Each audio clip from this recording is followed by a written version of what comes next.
Muy buenas tardes a todos y bienvenidos a estos bloques que se han definido para dar vitrina a laboratorios, empresas y en este caso particular a una core facility que ofrece servicios en el área de la genómica, la proteómica y la bioinformática.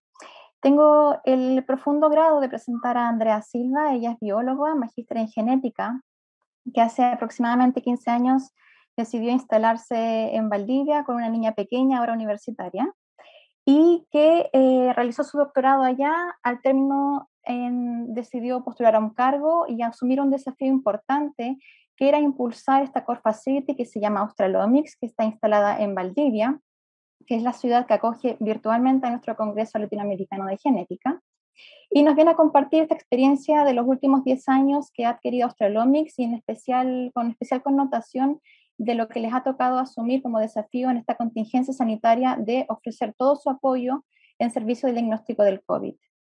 Muchas gracias, Andrea, por estar presente acá. Entiendo que te acompañan otras dos personas de Australomics. Por lo tanto, la pantalla es toda tuya ahora.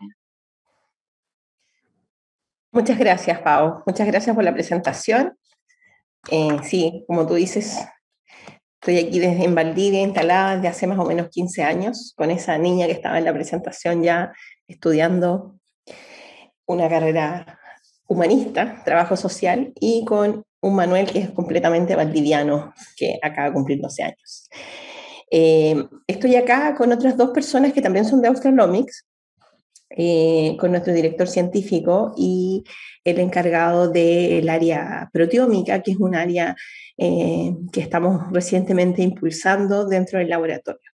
Les voy a compartir pantalla para irles contando un poco qué es lo que han sido estos años y sobre todo la presentación está preparada en servicios que hemos realizado acá en Australomics, para poder contarles un poco la potencialidad del laboratorio y qué es lo que podemos apoyar, hacer y apoyar en ciencia. Y se me acaba de perder la presentación, pero ahí apareció.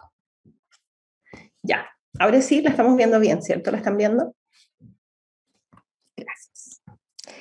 Bueno, entonces nosotros estamos instalados acá en la Universidad Austral. Este es un laboratorio que, como contaba Pau, tiene más de 10 años. El laboratorio se llama Australomics y es un espacio acá en la universidad que se ha abierto a hacer ciencia a nivel mundial, con énfasis en herramientas ómicas, y que tenemos la verdad es que el agrado de decir que es un laboratorio que ha subsistido por muchos años, se ha ido capacitando y perfeccionando, y es un laboratorio con bastantes servicios bien diversos. Nos hemos enfrentado a muchos desafíos, hemos trabajado con la PDI, con Ministerio de Medio Ambiente, ahora codo a codo con el Ministerio de Salud, y hemos estado en desafíos relacionados con medio ambiente, en fin, un poco ahí les voy a ir contando. Como verán, mi formación es bióloga, ligada a la ecología y a la evolución, por lo tanto los ejemplos que he ido seleccionando están más bien ligados hacia esa área, porque es el área donde la cual yo tengo más afinidad, puedo presentarles mejor los resultados y donde también tengo más conexión con otros investigadores a los cuales les tuve que pedir autorización para poder presentarles sus resultados, porque esto es un laboratorio de servicios y por lo tanto no son nuestros los datos. Bueno, la estructura de Australomics es esta. Es un laboratorio que cuenta con un director científico y un director ejecutivo, que soy yo, y tiene miembros académicos que son parte de este comité asesor. Básicamente son tres áreas: el área genómica, proteómica y bioinformática. El área genómica y bioinformática están muy desarrolladas y el área proteómica estamos impulsándola recientemente porque hemos tenido un pequeño bloqueo por algunos equipos que no habían estado funcionando los últimos años. Creo que lo más importante de este laboratorio y lo que nos caracteriza y por lo cual hemos seguido trabajando a pesar de que hay laboratorios muy fuertes en estas áreas en el extranjero, donde muchos académicos es entendible por un tema de costos que puede ser más accesible hacer servicios afuera, pero la gran fortaleza de este laboratorio es que un laboratorio con servicios personalizados. Mucho de nuestro trabajo es sentarnos a conversar con el investigador, con la empresa o con la institución pública que llega al laboratorio con algún problema, y nosotros entonces estamos disponibles para poder encontrar juntos cuál es la mejor herramienta para poder resolver las preguntas a las cuales están enfrentados, o las mejoras tecnológicas, por ejemplo, asociadas en alguna empresa. ¿Ya? ¿Qué hacemos? Y este dibujo fue precisamente para mostrar esto, y que nosotros nos llevamos mucho en reuniones, mucho en conversaciones y en búsqueda de literatura para poder apoyar en cuál es la mejor herramienta genética, genómica, proteómica y bioinformática para resolver las preguntas de los investigadores y empresas o instituciones asociadas que llegan. Y acá hay un pequeño resumen de cuáles son los servicios que nosotros hacemos. Están principalmente en 4 colores. Bueno, son servicios que están en torno al DNA y otros en torno al RNA. Y tenemos un área importante que es la de secuenciación, que es no masiva, porque estos otros de servicios que están en verde y en azul son servicios asociados a secuenciación masiva, pero también tenemos un equipo de secuenciación capilar, un equipo de secuenciación Sanger, y con él realizamos secuenciación y realizamos genotipificación. Entonces voy a tomar algunos de estos servicios para irles contando las publicaciones que han salido de los distintos académicos o empresas asociadas y lo que hemos ido trabajando juntos. El equipo, como verán, ha ido creciendo, es bastante diverso, ha crecido principalmente ahora en pandemia, porque este laboratorio ha estado desde el inicio de la pandemia, desde marzo del año pasado, trabajando en diagnóstico. Formamos parte de la red de laboratorios de diagnóstico universitarios, y desde hace aproximadamente 3 meses estamos también validados por el ISP para hacer secuenciación genómica de SARS-CoV-2. Entonces, un equipo bien diverso, somos hartas personas. Y ahora me voy a centrar en la parte de secuenciación capilar. Este es el equipo con el cual trabajamos, un secuenciador Applied Biosystem 3500, y en el cual se pueden, hacer 2 cosas, ya sea secuenciación o genotipificación. Una de las aplicaciones en la cual les voy a mostrar, y es una de las aplicaciones más realizadas, es genotipificación, o sea, en realidad es secuenciación de bacterias a través de marcadores específicos del 16S ribosomal. Recibimos de gran variedad de empresas, por ejemplo, empresas salmoneras, empresas de productos agrícolas, que se enfrentan a algún patógeno, alguna bacteria que necesitan identificar, realizan un cultivo, y cuando la muestra a secuenciar es una muestra pura, ¿no es cierto?, que tiene una sola, por ejemplo, especie bacteriana o cepa, es posible identificarla utilizando partidores que bordean esta zona del 16S ribosomal, y poder desarrollar partidores en zonas conservadas, pero que amplifican zonas variables y que nos pueden entonces dar cuenta de cuál es la especie a la cual la empresa, persona o investigación se está enfrentando.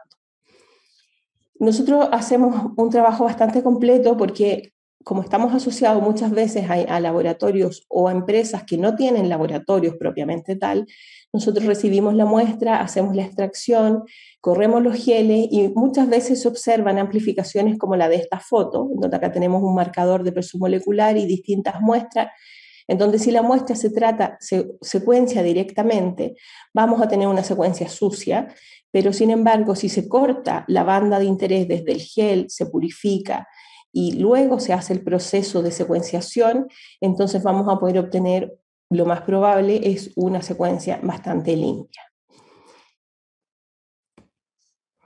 Lo mismo se puede hacer también para identificación, por ejemplo, de aislados de hongos, aislados fúngicos, y tanto para bacterias como para hongos usamos partidores que nos den secuencias que sirvan como código de barra para las distintas especies, y esto se hace comparándolo con las bases de datos disponibles, ¿no es cierto?, como NCDA.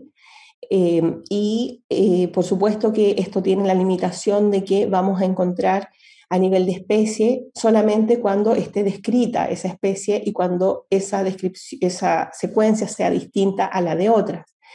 Pero muchas veces, y lo que sí se logra es llegar a nivel de género, a nivel de familia, para poder, por ejemplo, tomar decisiones como uso de antibióticos o elegir la mejor vacuna para una determinada enfermedad en ciertas situaciones, principalmente asociadas a empresas, a producción.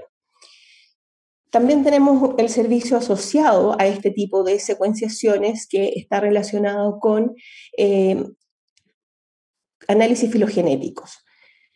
Tenemos varios casos en donde a partir de una secuenciación lo que hacemos es buscar en las bases de datos las secuencias de los grupos taxonómicos cercanos y construir filogenias con distintos modelos filogenéticos evolutivos para poder entregar respuestas en donde cuál es la relación taxonómica de la especie problema.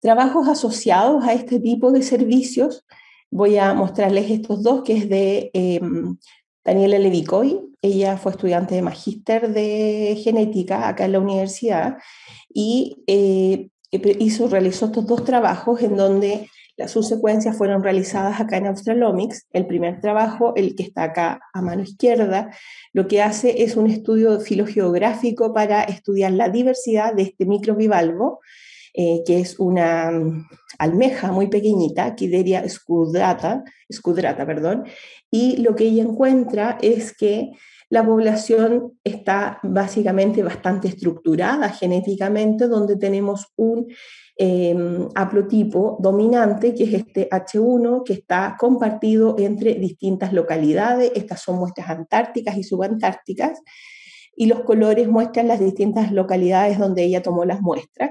Y yo les hablo de que hay una estructuración genética porque hay otros haplotipos que se separan por distintos pasos mutacionales de este haplotipo central, que es el H1. Entonces vemos que hay una cierta estructuración. Esto se hizo con secuencias de la citocromo oxidasa 1, un gen mitocondrial. Esta misma estudiante después ahondó ahora no solamente centrándose en una especie, sino que lo que hizo en este otro trabajo, que describe en este otro trabajo, es estudiar ahora dos especies diferentes que en realidad no estaba claro si correspondían a unidades taxonómicas diferentes, si estaba bien catalogado como especies distintas, y eso lo hizo ahora secuenciando 4 genes diferentes, que es el 28S ribosomal, ITS2 y la citocromo oxidasa 1, y realizó filogenias con un concatenado de estas secuencias, y lo que ella encontró fue que efectivamente la delimitación de estas especies era correcta. Esta delimitación estaba hecha en 1876 para un caso y en el otro caso en 1903, efectivamente correspondían o lo que nos dicen los datos, ¿no es cierto?, moleculares, es que sí corresponden a especies diferentes que están delimitadas y han evolucionado suficiente como para poder decir que corresponden a especies distintas, y esto está relacionado con su ubicación geográfica, donde tenemos un clado antártico y un clado subantártico bien sustentado en sus distintos nodos.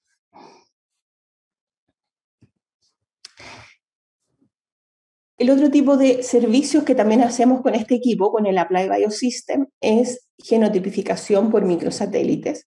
Puede ser también por otro tipo de marcadores moleculares, pero le puse este ejemplo. Estos son algunos electroesferogramas de los microsatélites que hemos analizado nosotros acá en el laboratorio, y acá un poco quiero contarles cómo se van juntando los distintos servicios, porque esto es un trabajo que partió con encontrar los marcadores moleculares a partir de una secuenciación masiva. Para aquellas especies en donde no hay descrito microsatélites, por ejemplo, es posible tomar su genoma, tomar la muestra, extraer el DNA, secuenciarla, y dentro de estas secuencias, en el área bioinformática, que es un área también bastante desarrollada en el laboratorio, poder encontrar entonces secuencias repetitivas en tándem y diseñar partidores para amplificar esas secuencias. Si esas secuencias entonces entre distintos individuos tienen diferencias en tamaño, nosotros vamos a poder identificar que es un marcador polimórfico y que va a servir para hacer estudios del tipo de estructuración genética, genética de población, filogeografía. Un servicio asociado a esto y con el fin de reducir el costo que tiene el usuario de hacer este tipo de estudios es que nosotros contamos con partidores M13 con distintas fluorescencias, con 4 fluorescencias distintas, y eso hace que el investigador pueda diseñar sus partidores, acoplarles una cola M13 y no tener que marcar estos partidores con distintos fluoróforos, que es un diseño bastante caro, en realidad, comprar partidores con fluorescencia. Entonces nosotros asociamos a este servicio de genotipificación el poder nosotros realizar la PCR con nuestros partidores marcados, y el requisito entonces es que el investigador traiga sus partidores con una cola M13. Este es un servicio que hemos hecho bastante, incluso para países, no solamente en Chile, sino que para otros países, por ejemplo, en Ecuador, en Colombia, hay varios servicios, en realidad son servicios constantes en donde nos mandan el tejido y nosotros hacemos la búsqueda de los marcadores moleculares, primero la identificación de los microsatélites, diseño de primer y después la genotipificación si es que el tiempo lo permite. Pero si estamos con una alta demanda, entregamos toda la lista para que el propio investigador pueda realizar la genotipificación. Bueno, este es un trabajo que surgió precisamente de esto, es un trabajo de genética población del lobo, se me olvidó el nombre de este, es, bueno, Actocephalus australis, que es el lobo de pelo fino, creo, si no mal no recuerdo. Y con ella, con Josefina Gutiérrez, lo que hicimos fue, ella trajo muestras de tejido de este lobo y lo que hicimos fue extraer su genoma, hacer por secuenciación masiva la amplificación de este genoma y después bioinformáticamente identificar motivos repetitivos, que son los que, por ejemplo, aparece aquí en esta imagen, y diseñar partidores específicos que luego fueron genotipificados por Sanger. Este trabajo ya fue publicado hace un par de años, perdón, es recién del 2001. Josefina hoy día es estudiante de doctorado acá mismo en la universidad, en veterinaria. Bueno, y eso era una pequeña pincelada de las cosas que se pueden hacer con secuenciación del tipo capilar o secuenciación Sanger, que vamos a retomar después mostrándoles algunos ejemplos de lo que hemos realizado en investigación asociada a hongos. Y ahora voy a pasar a contarles lo que hacemos con secuenciación masiva. Para secuenciación masiva, específicamente en los servicios de DNA, tenemos varios servicios bien estandarizados y yo podría decir que el servicio estrella o el que más realizamos es secuenciación de amplicones y dentro de este el servicio de DNA ambiental. Pero también, como les decía, podemos buscar marcadores moleculares, podemos hacer secuenciación de genomas completos, como es lo que estamos haciendo ahora con SARS-CoV-2, podemos hacer metagenómica y también podemos hacer secuenciación del DNA mitocondrial, entregando la secuencia completa del genoma mitocondrial. ¿Qué es lo que es el DNA ambiental? Este servicio reúne dos principios. Es una secuenciación de amplicones, pero de muestras de DNA que está en el ambiente. Es llevar un poquito de las especies, ¿no es cierto?, del ambiente al laboratorio, llevando de alguna manera su huella genética que dejan en el ambiente, ya sea porque hay descamación, ¿no es cierto?, porque la especie muere, porque queda su DNA en las fecas, en fin. Las especies están dejando esta DNA en el ambiente y cuánto permanece este DNA va a depender de las condiciones ambientales propiamente tal, o por ejemplo del flujo del curso de las aguas, si hay influencia marina en un determinado río, en fin, hay una serie de otros parámetros que son propios del ambiente y que eso nos pueden dar cuenta de más o menos profundidad en cuáles son las especies que se pueden pesquisar. Tuvimos en la mañana una presentación del doctor Pablo Sáenz, donde profundizó bastante en esto. Y yo les voy a contar un poquitito más, porque lo que él ha hecho son análisis que hemos realizado junto con él acá en el laboratorio. Entonces, como les decía, esto de DNA ambiental es ir al terreno, en el caso de muestras de agua, tomar en un tubo una muestra de agua, filtrarla y podemos entonces a través de la huella genética que dejan las especies, pesquisar cuáles son las especies que estarían en ese ambiente.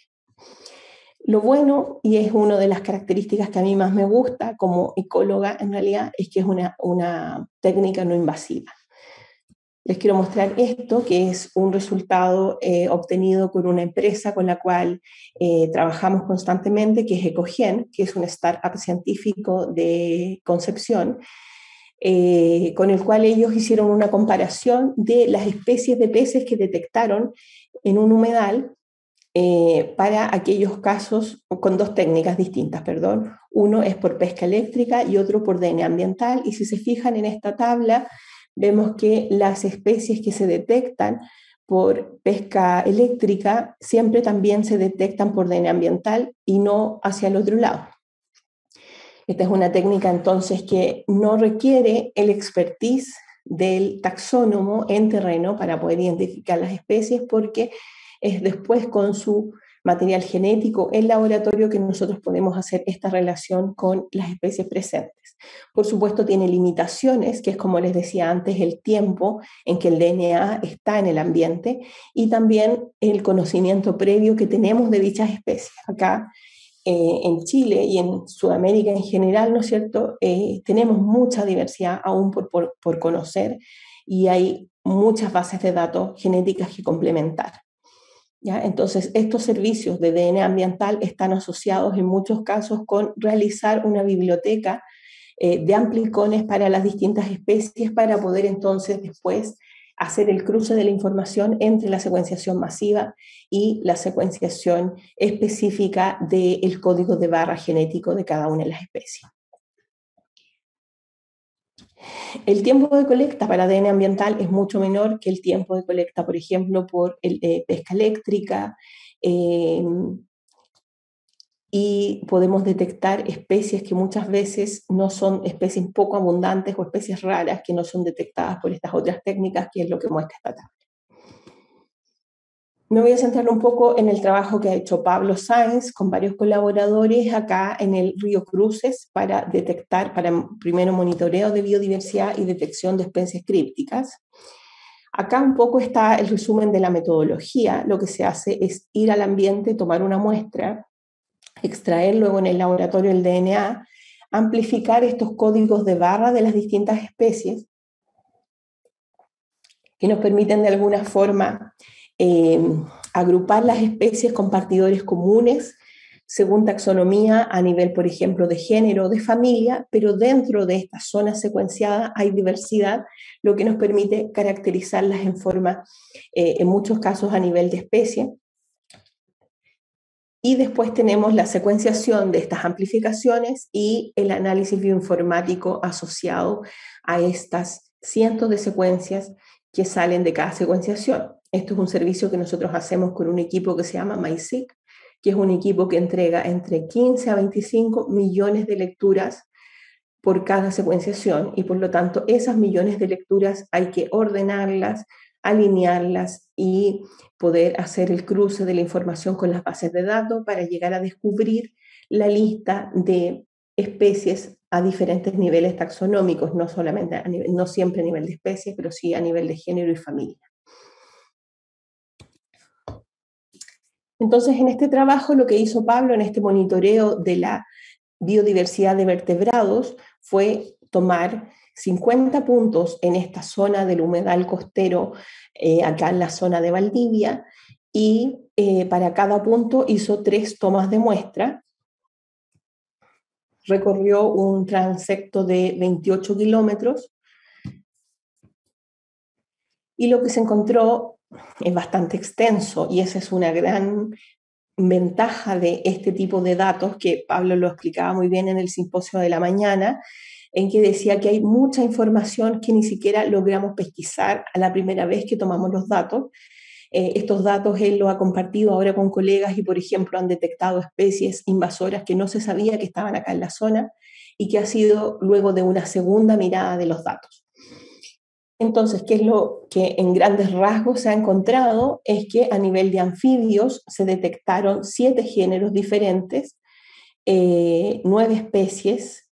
A nivel de peces hay 28 géneros, 25 especies, a nivel de aves 31 y 29 y a nivel de mamíferos 24 y 27.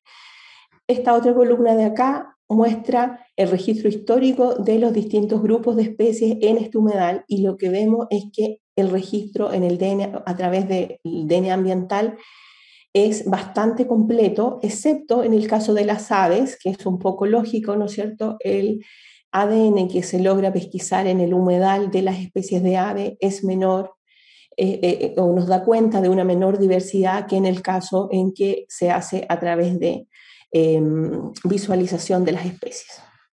Para los otros grupos taxonómicos, el registro por DNA ambiental y la pesquisa de géneros y especies es bastante rica, incluso más que en el caso de compararlo con datos por búsqueda de las especies.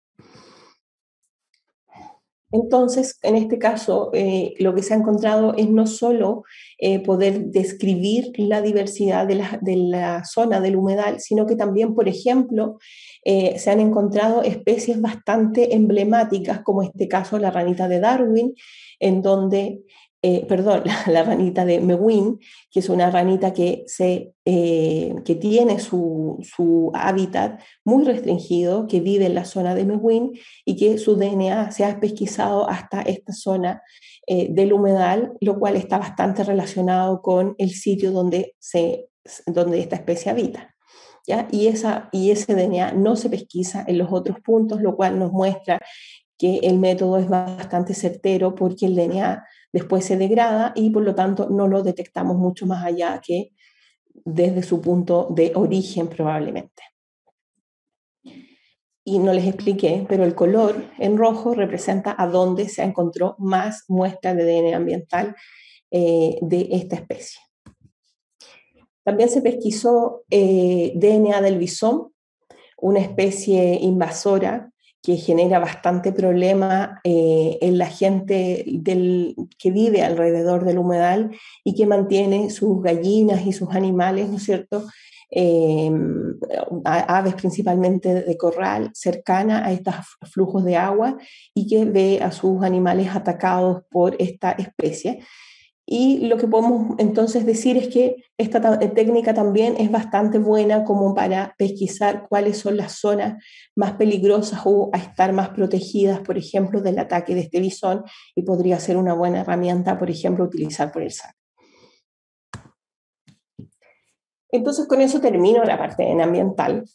Hemos hecho bastantes trabajos de ese mismo tipo y es una técnica que vamos complementando cada vez más con enriquecer las bases de datos de las distintas especies presentes en Chile, principalmente. Y lo que me voy a pasar ahora es contarles la investigación, muy someramente, por supuesto, de Constanza Napolitano. Ella es doctora en ciencias, actualmente es académica de la Universidad de los Lagos. Ella trabaja con esta especie emblemática, que es el gato más pequeño, el gato silvestre o la huiña, y ella llegó hace un par de años con un tema interesante que quería investigar, que era estudiar la diversidad del complejo principal de histocompatibilidad, que son los MHC, que son genes responsables de la respuesta inmune de los vertebrados. Y en su propuesta, ella lo que quería ver era si la diversidad asociada en estos genes puede generarle un potencial evolutivo a esta especie para poder adaptarse a los cambios climáticos, por ejemplo, o al efecto del hombre en los ambientes, ya sea por transmisión de enfermedades a través de los gatos, ¿cierto?, domésticos, y en fin, una serie de hipótesis muy interesantes. Entonces lo que ella hizo, y básicamente esto es secuenciación de amplicones, es lo mismo que yo les decía antes, en donde la muestra se toma a partir del ambiente, pero en este caso la muestra se toma desde un animal, desde el tejido o las fecas de alguno de estos gatos, y se secuencia ahora con partidores específicos para los exones o los genes en que ella quería estudiar. ¿Ya? Entonces aquí estudiamos estos genes MHC clase 1 y clase 2, el de clase 1 con dos amplicones diferentes, exón 2 y 3, y el de clase 2 con el partidores bordeando el exón 2. Y ella describe, y es un trabajo que está en preparación, por eso no les puedo ahondar en mayores resultados, pero describe entonces la diversidad asociada a la huiña en distintos ambientes, la diversidad genética de estos genes.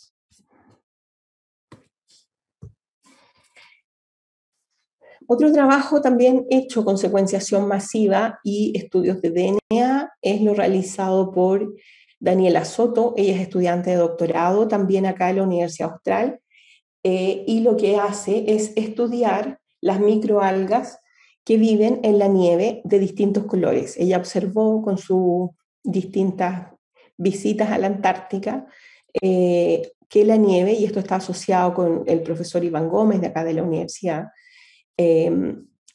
ellos observaron, ¿no es cierto?, que la nieve tenía distintos colores, un color rojizo, color verde o color blanco, dependiendo de probablemente los microorganismos que estaban en el lugar. Entonces lo que hizo fue tomar muestras de nieve, se extrajo acá en el laboratorio todo el DNA que se podía obtener de esas muestras, después de un proceso arduo de estandarización que hizo ella misma. Y lo que se hizo fue hacer dos tipos de secuenciación, una del tipo de amplicones, en donde se estudió la diversidad de bacterias y la diversidad de eucariotas en general, con partidores para 16S y 18S ribosomal. Y aquí vemos un poco cuál es la diversidad graficada en estos cuadrados, y mientras más grande es el cuadrado es porque hay mayor diversidad de ese grupo taxonómico y porque se encuentran mayor secuencias también de ese grupo taxonómico. ¿Ya? Pero lo interesante, porque esto es más o menos similar a lo que ya les he ido contando en las otras diapositivas, pero lo distinto de este trabajo es que ella además secuenció todo el genoma que estaba en esas muestras sin pasar antes por un proceso de PCR. Y entonces lo que ella descubre, o lo que se descubre en general con este tipo de aproximación, que es una aproximación metagenómica, es encontrar qué genes están presentes en los organismos de esos ambientes. Entonces ella en este esquema separa acá en B, vemos qué proporción de genes son de procariontes y cuáles son de eucariontes. Y para cada uno de estos grupos de genes, cuántos corresponden a distintas funciones metabólicas como metabolismo, procesos celulares, procesos de información ambiental.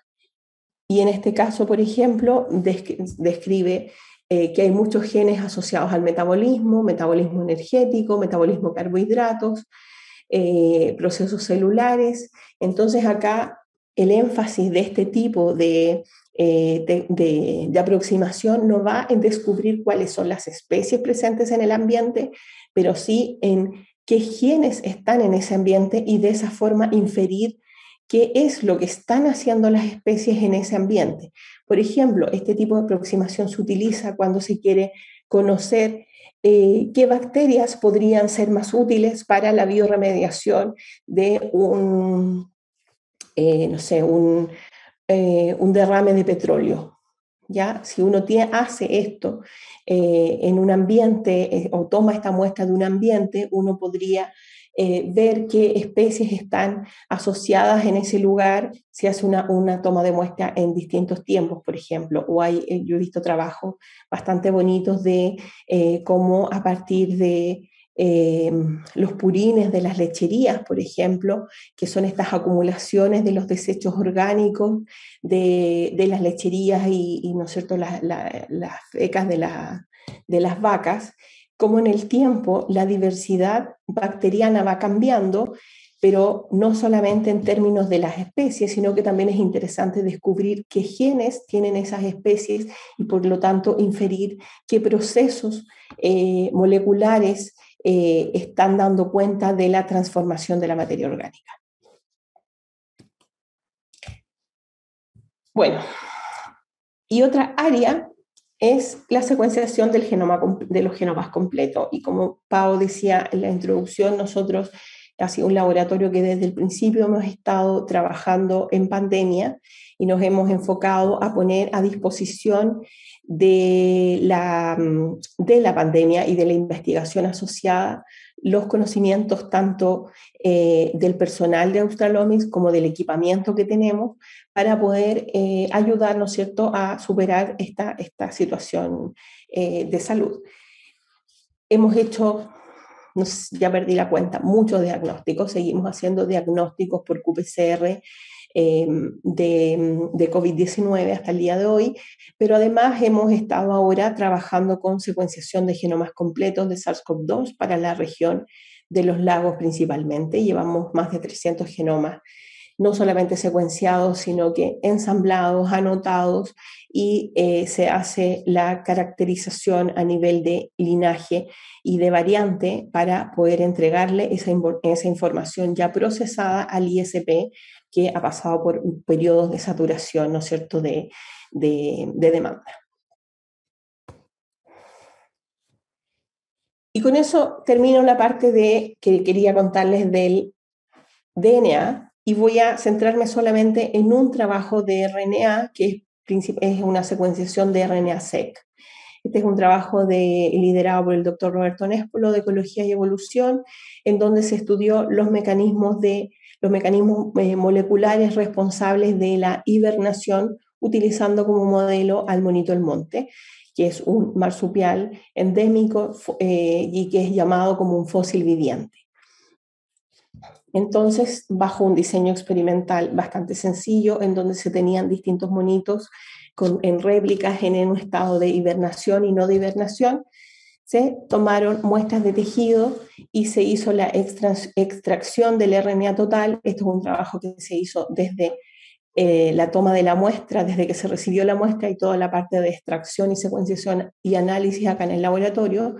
Y lo que se hizo fue extraer, como les decía, el RNA total. Este RNA total se aísla los ribosomales de los RNA mensajeros y se secuencian todos estos RNA mensajeros.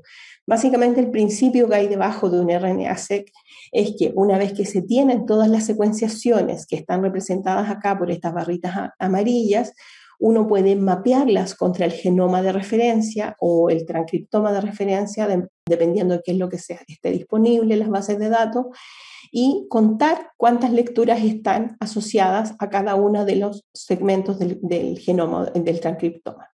Entonces, por ejemplo, si en este caso está representado un monito que está en un estado activo, solamente encontramos 2 secuencias, y en este otro tenemos un monito en sopor que tiene 8 o 10 secuencias, lo que podemos decir es que esta zona, y particularmente este RNA mensajero, está sobreexpresado en el monito del monte que está en sopor en relación a un monito que está activo. Para que esto tenga validez, por supuesto, tenemos que tener soporte estadístico con un número significativo de réplicas y un soporte que nos permita diferenciar cuando estas diferencias en el conteo de los transcritos está dado por azar, por diferencias metodológicas, o cuando realmente es producto de la hibernación. Un resumen de los resultados está mostrado en estos gráficos del tipo volcanoplot, en donde acá tenemos los niveles de cambio de expresión de los distintos transcritos, y aquí en el eje Y la validez estadística de este cambio. En azul los puntos representan transcritos subexpresados y en rojo los transcritos sobreexpresados. Y en este caso se estudiaron 3 tejidos distintos del monito del monte: está cerebro, hígado y músculo.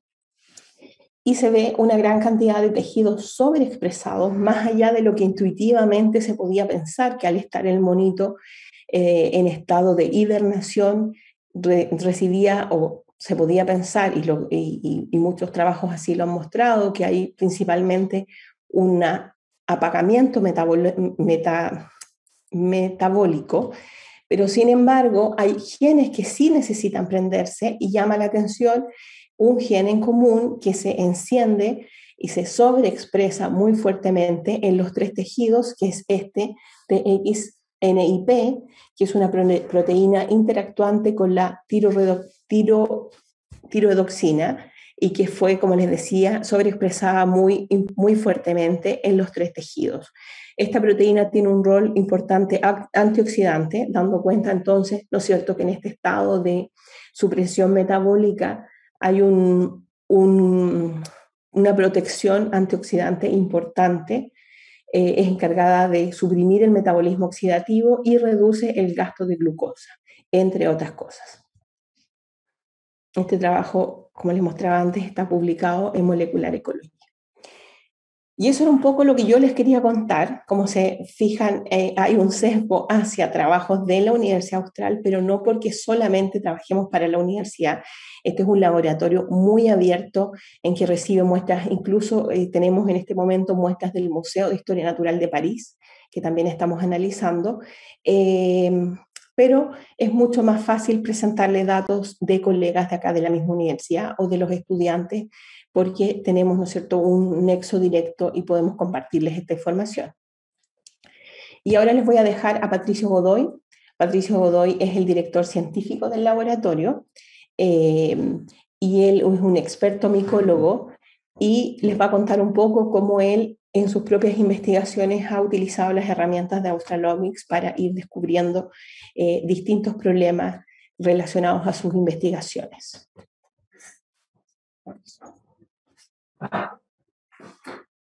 Muchas gracias.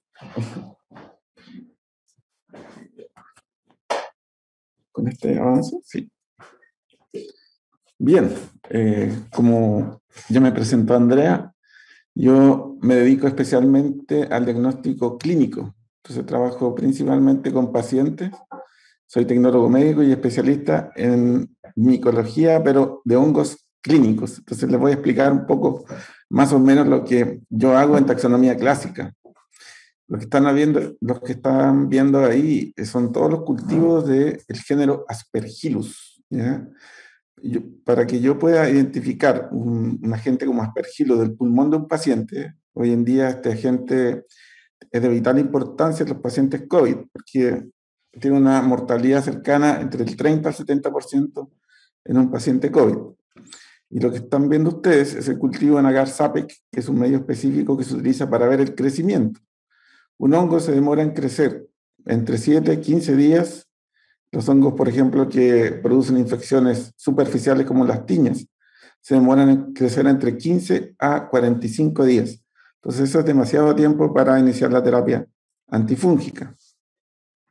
Para poder identificar aspergillus necesito del tiempo de crecimiento en los medios adecuados, más todo el conocimiento en la micromorfología. Entonces ustedes pueden ver diferentes características ahí. Algunos parecen cotonetes, unos parecen un sol, otros parecen una columna, el cabello de Margie Simpson. Entonces con esas características yo puedo identificar. Pero yo antiguamente podía identificar hasta el nivel de especie solamente con la micromorfología. Hoy en día estos grupos de aspergillus están compuestos en secciones, por lo tanto yo puedo identificar la sección solamente con las características que les estoy mostrando, y cada sección tiene entre 30 y 50 especies. Solamente la biología molecular, el secuenciamiento de ciertos genes, me ayudarán a la identificación. Entonces, antiguamente identificaban por morfología, solamente morfología. Hoy en día no podemos hacer más eso. Tenemos que ayudarnos de la fisiología, la producción de metabolitos. Los aspergillus producen metabolitos secundarios, muy importantes para nosotros, como por ejemplo las equinocandinas, que son los nuevos antifúngicos que se utilizan para el tratamiento de la cándida, de los cuadros clínicos de cándida. Es un metabolito secundario de los aspergillus, pero también los aspergillus producen metabolitos como son las aflatoxinas o las ocratoxinas, que también se pueden identificar por técnicas de biología molecular, ¿ya?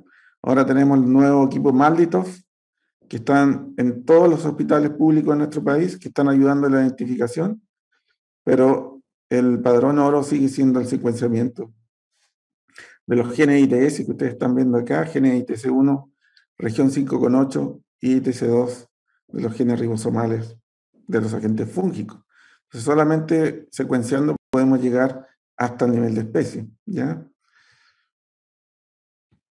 Bien, y aquí les muestro un caso clínico, una onicomicosis por Aspergillus terreus. Yo clásicamente lo podría identificar a nivel de sección, pero dentro de esa sección tenemos todas esas especies que están al lado derecho. Y enmarcado en el cuadrado rojo está Aspergillus terreus. Y eso solamente lo supimos porque secuenciamos aquí en el laboratorio de Australomics, la región 5,8, ITC1 y 5 y ITC2. Entonces, un paciente con una onicomicosis, ya que ustedes pueden ver ahí, generalmente las onicomicosis son producidas por agentes que comen queratina, como son los dermatófitos.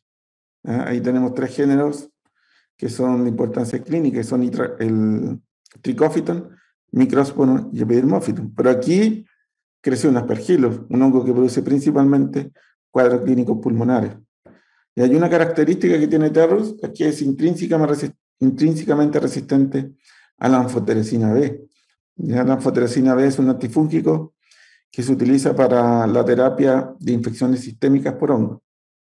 O sea, si un paciente tiene un Aspergillus terreus en el pulmón, no puede ser tratado con anfoteresina B. Tendría que iniciar terapia con voriconazol. Por eso la importancia de la identificación hasta nivel de especie. Aquí tenemos un absceso frío producido por un hongo de Matiacio. ¿Qué quiere decir un hongo de Matiacio? Un hongo negro. ¿Ya? Este es el primer caso clínico que se describe en Chile por un hongo llamado Pleurostomófora richardsi. Pleurostomófora era antiguamente conocido como Phylophora richardsi. Bien, cuando me enviaron la biopsia de la muestra de la mano de este paciente, yo corté ese material clínico, esa biopsia, y lo sembré en medios adecuados. Al lado derecho superior ustedes pueden ver la colonia. Los pedazos de biopsia del tejido fueron sembrados en agar PCA, papa zanahoria. ¿Ya? Cuando lo observé por la primera vez al microscopio pensé que era un Phaeocremonium. ¿Ya? Un Phaeocremonium es un hongo que es un Acremonium, pero de Matiacio, que tiene melanina. Entonces estaba en la duda si era una Phylophora richardsi o un Phaeocremonium inflatipes. Por lo tanto, hice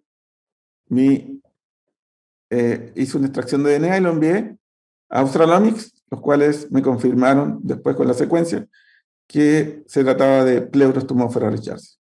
Por lo tanto, ahí nuevamente cerramos el diagnóstico clínico, ¿ya? Y la terapia antifúngica adecuada. Y aquí tenemos un caso clínico de Osorno, también una onicomicosis. Generalmente las onicomicosis, como les decía, con ese aspecto, son producidas por dermatófitos, hongos que les encanta la queratina, o sea que comen piel, pelo y uñas. Estas infecciones aquí en el sur de Chile son muy frecuentes porque estamos todos los días con los zapatos cerrados y con mucha humedad, por lo tanto es el ambiente ideal para una tiña, en este caso una tiña unguium producida en la uña. Pero lo raro de este caso fue que cuando hice el cultivo en agar papa zanahoria, creció una colonia blanca con un pigmento rojo y posteriormente observé esas estructuras grandotas y que parece una semilla, que son macroconidios.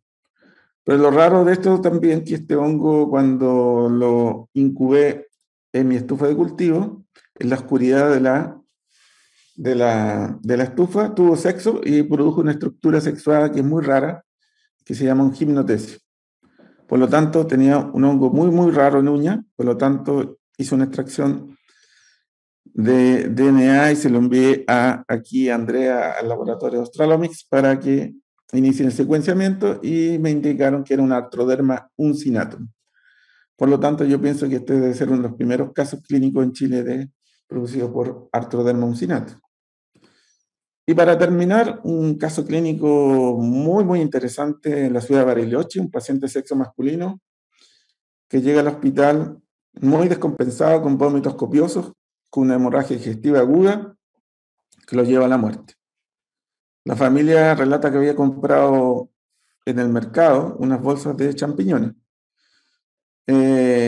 Entonces se le solicita a la familia que por favor traiga las bolsas donde compraron estos champiñones. Al parecer habían algunos restos de morchela o conocida como morillas. No se sabe la causa de muerte del paciente, por lo tanto me contactan para intentar descubrir qué fue lo que mató a este paciente, qué tipo de seta fue lo que él comió. Por lo tanto, conversé con Andrea, con todo el personal de Australomics para ver qué podíamos hacer y se llegó a que me enviaran muestras del paciente para iniciar una secuenciación masiva del aplicón ITS de los hongos. Por lo tanto, llegaron los médicos del hospital de Bariloche y me trajeron el estómago completo del paciente, el cual yo lo corté, ¿ya?, en varios pedazos y se lo traje aquí al personal de Australomics, los cuales hicieron el secuenciamiento y se encontraron más de 60 géneros fúngicos, lo cual lo estamos analizando. El día de hoy todavía no tenemos una respuesta, estamos analizando, pero hay dos supuestas hipótesis de cuál sería la gente que mató a este individuo, ¿ya? Al parecer puede ser una giromitra, ya que es lo más probable que sea que dentro de todas las morchelas comestibles que él consumió había una giromitra que fue que lo llevó a la muerte. En general, ya si consumen estos hongos, la toxina que eliminan estos hongos se encuentra en el caldo. Por lo tanto, si este individuo, lo que comenta su esposa fue que cocinó tallarines junto con estos hongos, ¿ya? Y haber consumido el caldo fue lo que provocó el cuadro clínico tan agudo que lo llevó a la muerte. Bien, ahora les voy a presentar al doctor Carlos Álvarez, bioquímico encargado de la unidad de proteómica. Muchas gracias.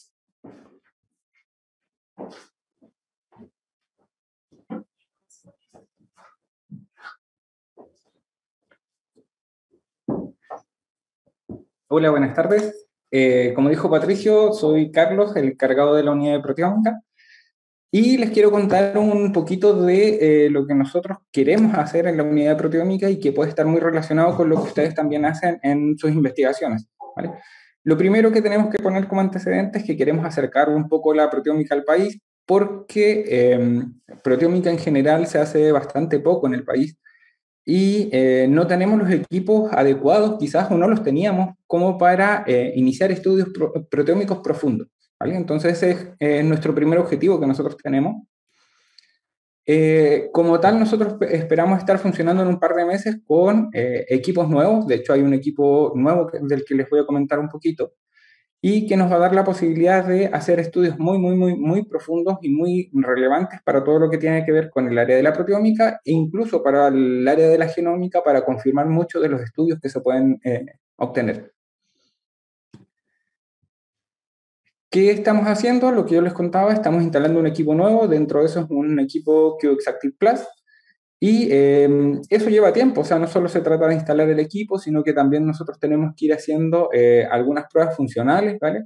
Revisión y evaluación del equipamiento en términos de sensibilidad, reproducibilidad. Entonces, por eso les estamos dando un poco de primicia en ese sentido, que espero que pronto o muy pronto tengamos este equipo disponible para todo el mundo, para los que quieran hacer proteómica como tal. Y dentro de eso también necesitamos o estamos haciendo estandarización de técnicas, y que eso también va a depender mucho de los estudios que quieran hacer los distintos usuarios, ¿vale?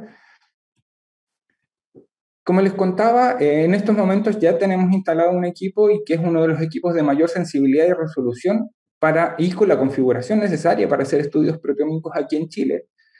Este equipo es un QExactive Plus que está acoplado a un cromatógrafo tipo nano.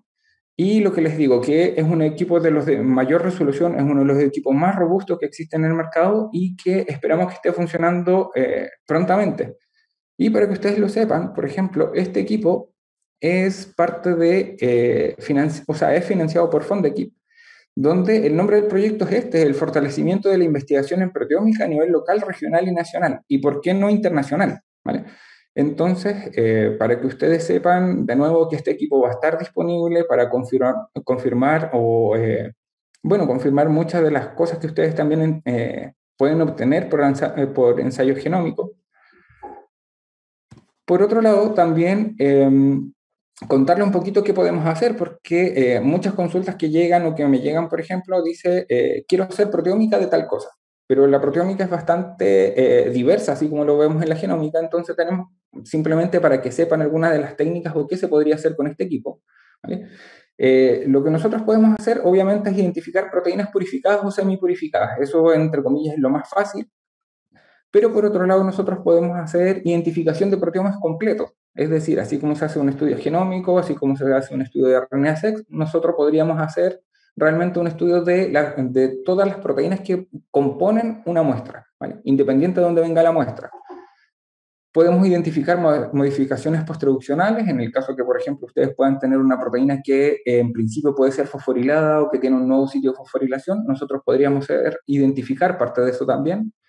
Podemos hacer cuantificación de las proteínas provenientes de un proteoma por distintos tipos de técnicas, ya sean iTrack, un TMT o cuantificación label free, ¿vale? Entonces nosotros no solo vamos a poder identificar, sino que también podemos cuantificar el tipo de cambios que haya de acuerdo a las condiciones que ustedes quieran utilizar.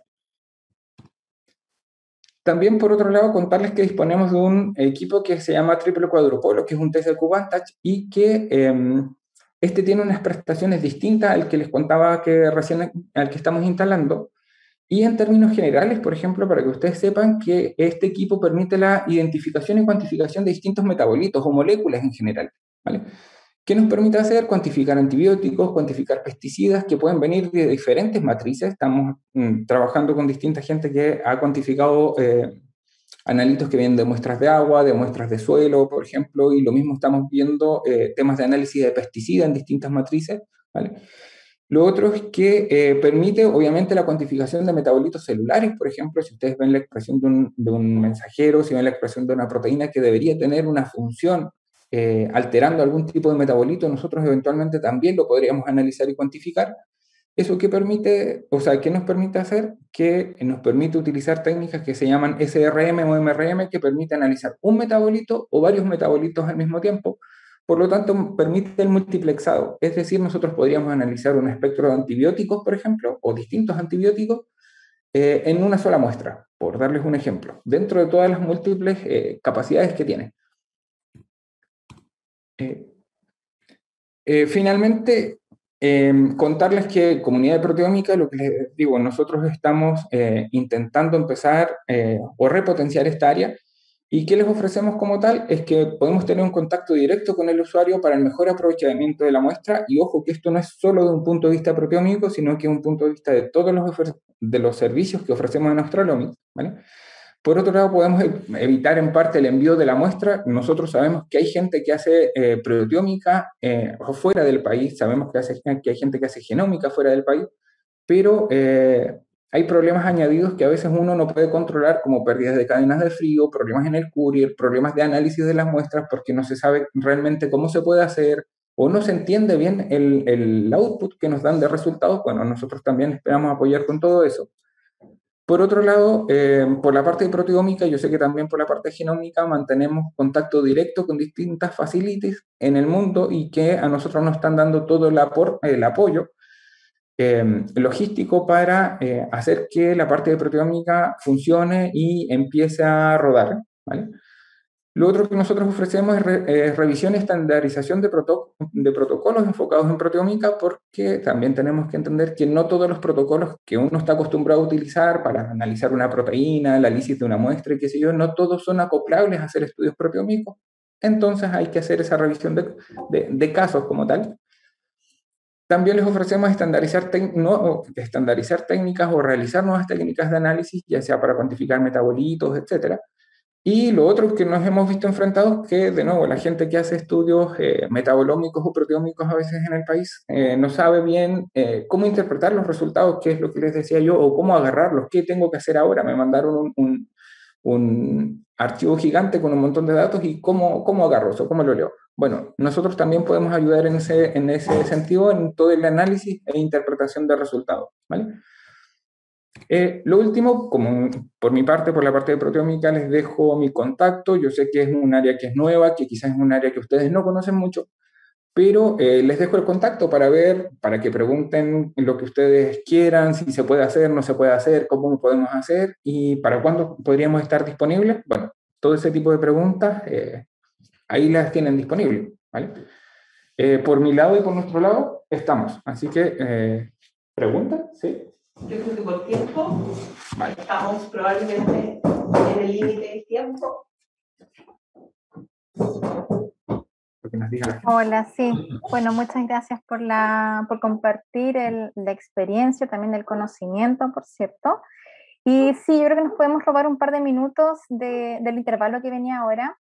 Y quería canalizarle a la Andrea una pregunta que apareció que es referente a lo que ella presentó. Dice así, ¿cómo pueden descartar, y la pregunta va apuntada a lo metodológico, cómo pueden descartar que las especies críticas o invasoras que no habían sido previamente identificadas en una región se encuentran efectivamente en el lugar y que su identificación no sea producto, por ejemplo, de modificaciones del DNA al estar expuesto al ambiente, y que la existencia de secuencias barcode en las bases de datos, ya que la mayoría de las especies están caracterizadas en el hemisferio norte?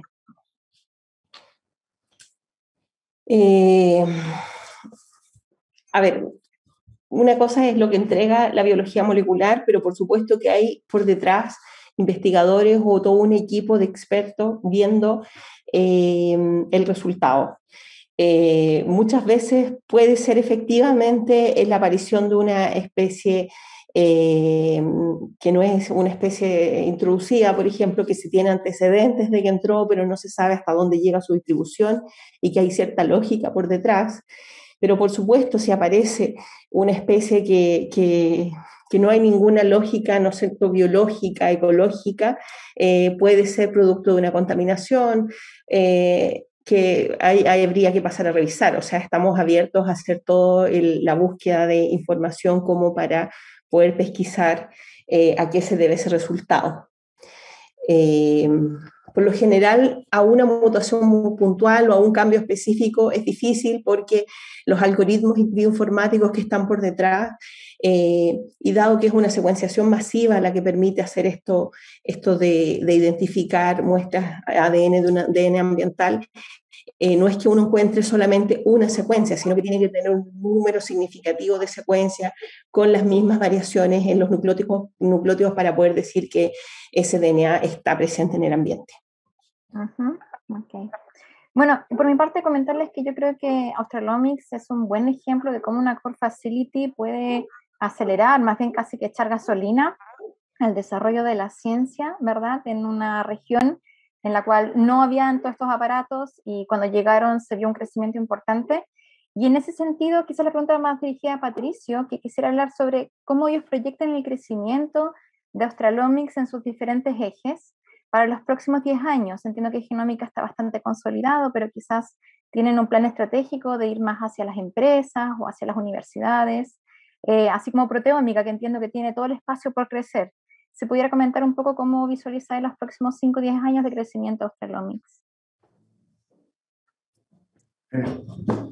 Sí, tenemos un plan estratégico para seguir en todos los ejes que nombró Andrea, ¿no? La parte industrial, con las diferentes universidades. Inclusive yo he tenido contacto con varias universidades, Antofagasta, yo soy de Arica, entonces con la Universidad de Tarapacá, Universidad de Antofagasta, con la Universidad de Valparaíso, la Federico Santa María, ¿ya? Entonces tenemos contactos para ampliar nuestras actividades para las diferentes universidades. Y hoy día tuvimos una reunión con Carlos y con Andrea para entrar también con las empresas, diferentes empresas. Estamos buscando apoyo también y luego vamos a tener novedades con diferentes empresas que nos quieren apoyar para el desarrollo de Australomics, para el desarrollo de esta Core Facility en las diferentes áreas aquí en el sur de Chile, para todo a nivel nacional e internacional. También tengo varios contactos con la Universidad de Campiña, Universidad Federal de Sao Paulo, que también están interesados que son universidades que he trabajado principalmente en el área clínica. Y ellos están interesados en enviar todos sus agentes fúngicos clínicos para enviarlos a secuenciar aquí a Australomics. Así que sí, ese es bueno, más o menos nuestro... Chile es un país largo, pero nuestra comunidad es bastante pequeña, así que es común, ¿verdad?, de que nos conozcamos entre universidades y armemos redes de colaboración. Estimados, les quiero dar también el espacio de que ustedes mismos hablen de cómo contactarlos en caso de querer requerir algún servicio. Carlos ya mostró su correo electrónico de contacto, porque yo quiero reconocer que uno de los grandes puntos de su estrategia comercial es la cercanía que tienen con los usuarios, ¿ya? Gracias a la formación de cada uno de ustedes, creo que son capaces de asesorar de manera muy personalizada, dirigida a los diferentes investigadores para que planteen las mejores metodologías, los mejores ensayos posibles en el desarrollo de sus objetivos. Así que les doy la ventana para que nos digan cómo contactarlos, si tienen página web, correo electrónico, etcétera. Gracias, Pao. Sí, tenemos página web que está en mejoras. Estamos en etapa de crecimiento y les voy a dejar aquí también por el chat mi correo. No sé si este es un chat abierto. Sí. En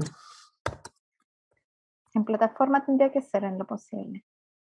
Ya, pero bueno, sí, tenemos una página web que es australomic.cl, donde también pueden dejar mensajes. Hay una parte donde los mensajes llegan directamente, escriben ahí, nos llegan a nosotros y nos pueden contactar por correo. Creo que también, complementando un poco tu pregunta anterior, uno de los avances y para donde podríamos seguir en poco tiempo más es abrir también el laboratorio para postdoc, para hacer investigación directamente en el laboratorio, porque hay muchos investigadores jóvenes, ¿no es cierto?, que están buscando lugares donde integrarse, y el tener estas tecnologías disponibles también podría favorecer a que se asocien a través de Australomics o que puedan hacer nexos, por ejemplo, con empresas como ya lo hacen. Roland Sánchez, que es un ex estudiante de acá que trabaja ahora con las viñas, por ejemplo, él utiliza Australomics como laboratorio para seguir haciendo sus investigaciones con las viñas, y esa es la idea, poder tener este espacio abierto para que sea sobre todo utilizado para el desarrollo de la ciencia en Chile y el desarrollo de Chile en que tenga una economía más basada en la ciencia y no tanto en el extractivismo, ¿no es cierto?, sino que más con base científica. Muy de acuerdo con eso último, ojalá también en mente siempre la conservación de todas nuestras especies, así que nada más que agradecerles por la participación y nos vemos pronto. Voy a dejar el correo de Patricio también.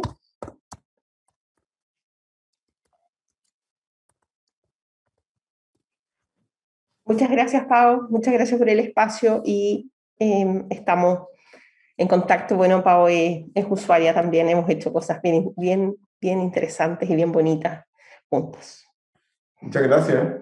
Adiós. Muy bien. Chao.